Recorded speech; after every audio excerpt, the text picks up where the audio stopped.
Deputy commissioner, ward 3, Saroor Nagar, GHMC హయాత్నగర్లో ఉన్న saint Joseph high school యాజమాన్యం వాళ్ల స్కూల్ కాంపౌండ్లో జీహెచ్ఎంసీ నుండి ఎలాంటి అనుమతులు లేకుండా ఇల్లీగల్గా ఒక పెద్ద షెడ్ నిర్మాణం చేశారు.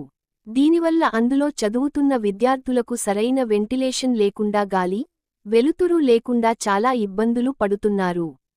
కావున సదరు పర్మిషన్ లేకుండా నిర్మించినందుకు యాజమాన్యం పై కఠిన చర్యలు తీసుకొని బిల్డింగ్ కన్స్ట్రక్షన్ అప్రూవల్లో లేని ప్రమాదకర మొత్తం నిర్మాణాలన్నిటిని వెంటనే తొలగించగలరు.